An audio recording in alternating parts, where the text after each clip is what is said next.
إذا جاءني من يريد معرفة درب الحقيقة سوف أقوده من غير مشقة إليها. هكذا تحدث إلينا بطل قصتنا الليلة. في هذا الوثائقي سوف نستعرض قصة مبايعة هذا القائد العظيم، الرجل الذي صنع من المستحيل واقعا.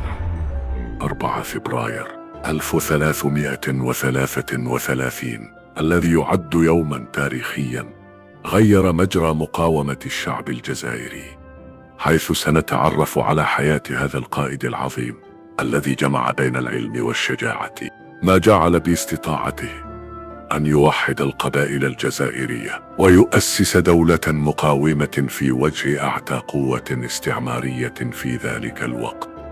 من طفولته في معسكر إلى رحلته العلمية إلى الحجاز، ومن مبايعة القبائل له إلى تأسيس دولة ذات دستور غير مكتوب. تابعوا معنا هذا الوثائقي لتتعرفوا على تفاصيل هذه الملحمة التاريخية التي لا تزال تلهم الأجيال حتى اليوم.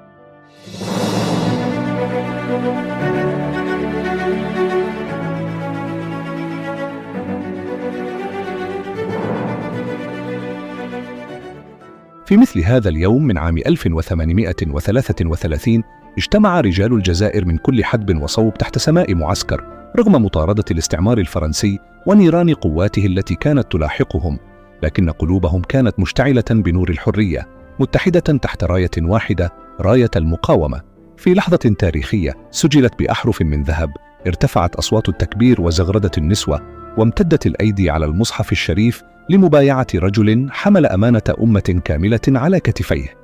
لم يكن هذا الرجل مجرد قائد عسكري، بل كان روح الجزائر الحية، الأمير عبد القادر بن محي الدين. ولد الأمير عبد القادر في عام 1223 هجري في قرية القيطنة قرب مدينة معسكر غرب الجزائر. نشأ في أسرة عريقة تنتمي إلى الطريقة القادرية الصوفية، وهي أسرة اشتهرت بالعلم والتقوى. والده الشيخ محي الدين كان عالما وفقيها مؤثرا، وغرس في ابنه حب العلم والدين منذ صغره. أظهر عبد القادر ذكاء فائقا، حيث حفظ القرآن الكريم في سن مبكرة، وتعلم الفقه والحديث والفلسفة الإسلامية. لكن العلم لم يكن وحده ما يميزه، فقد تدرب على الفروسية واستخدام السيف، مما جعله يجمع بين قوة العقل وجسارة القلب.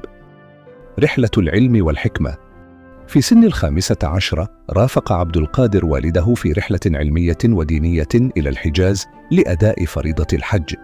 خلال هذه الرحلة مر بمصر والشام والحجاز، حيث التقى بعلماء كبار وتأثر بفكرهم. كانت هذه الرحلة نقطة تحول في حياته، حيث رأى حضارات مختلفة وتعلم فنون السياسة والحكمة، مما وسع آفاقه وجعل رؤيته تتجاوز حدود الجزائر. عندما عاد إلى الجزائر كان شابا مثقفا وشجاعا مؤهلا لقيادة، لكن لم يكن أحد يتوقع أن هذا الشاب سيصبح أميرا للمقاومة ضد أعتى قوة استعمارية في ذلك الوقت. بداية المقاومة. في عام 1830 بدأ الاحتلال الفرنسي لغزو الجزائر. سقطت العاصمة الجزائرية، وبدأت فرنسا في فرض سيطرتها على الأراضي. رفضت القبائل الجزائرية الاحتلال، لكنها كانت تفتقر إلى الوحدة والتنظيم.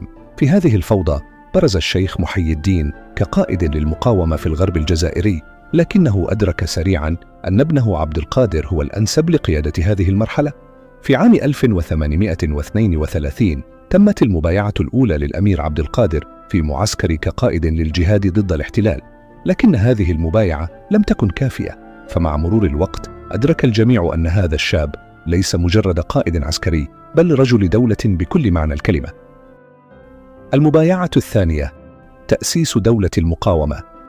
في 4 فبراير عام 1833 اجتمع شيوخ القبائل من مختلف أنحاء الجزائر في معسكر، رجال بملامح صارمة وقلوب مشتعلة بالأمل. وقفوا في وسط الساحة، حيث وقف الأمير عبد القادر شامخا، شابا في 25 من عمره فقط، لكن ملامحه كانت تحمل حكمة العظماء. فتحوا المصحف الشريف وبدأت المبايعة الثانية. نبايعك يا عبد القادر على السمع والطاعة في المنشط والمكره، قائدا لشهدائنا ورمزا لدولتنا.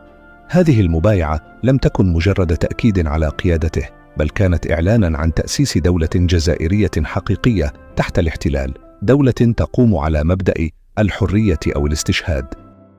بناء دولة المقاومة. بفضل هذه المبايعة بدأ الأمير عبد القادر في بناء دولة حقيقية، نظم الجيش وأسس قوات منظمة مزودة بخطط عسكرية حديثة، كما أنشأ نظاماً إدارياً فعالاً مع قضاة وولاة ونظام ضريبي لدعم المقاومة. على الصعيد الدولي عقد الأمير معاهدات مع قوى أجنبية مثل معاهدة التافنة سنة 1837، والتي اعترفت فيها فرنسا بسيطرته على جزء كبير من الجزائر. كما أسس عاصمته المتنقلة الزمالة، التي كانت رمزاً لدولة لا تتوقف عن الحركة والمقاومة. التحديات والنهاية. رغم كل هذه الإنجازات، واجه الأمير عبد القادر تحديات كبرى. تحالفت فرنسا مع بعض القبائل المعارضة للمقاومة، واستخدمت سياسة الأرض المحروقة ضد المدنيين لإجبارهم على الاستسلام. في النهاية اضطر الأمير إلى الاستسلام عام 1847، لكن إرثه بقي خالداً. إرث الأمير عبد القادر. اليوم بعد 192 سنة من تلك المبايعة التاريخية، لا يزال الأمير عبد القادر يذكر كرمز للشجاعة والحكمة والمقاومة. لقد كان رجلاً صنع من المستحيل واقعاً، ومن الخوف شجاعة، ومن الفوضى دولة. اللهم يا أرحم الراحمين ويا منزل الرحمة والمغفرة، ارحم القائد البطل الأمير عبد القادر، وأكرم نزله، واجعل مثواه الجنة مع النبيين والصديقين. اللهم اغفر له وارفع درجاته، واجزه خير الجزاء على جهاده وتضحياته. اللهم ارحم شهداء الثورة التحريرية، واغفر لهم وأكرم نزلهم، واجعل قبورهم روضة من رياض الجنة. اللهم ارفع درجاتهم، واجعل تضحياتهم نوراً لهم وشفيعاً يوم القيامة. اللهم احفظ بلادنا وأمتنا، واجعلنا خير خلف لخير سلف.